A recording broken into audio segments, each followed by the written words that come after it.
uzun ömür ko'ray deseniz, qo'saqning 3dan 1 qismini och qoldiring.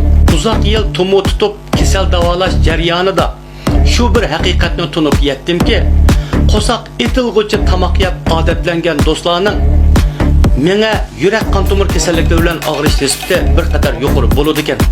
Odam ziyoda to'yinib yavaganda barliq qon hazm sistemasiga markazlashib, menga va yurakka ig'ir qon yetishmaslikni keltirib chiqaradi. Bu hol uzoq davom qilsa, menga qon tomirlar qetish, yurak qon tomirlarining tariyishi va yurakda bo'tqa hosil bo'lishini keltirib chiqaradi.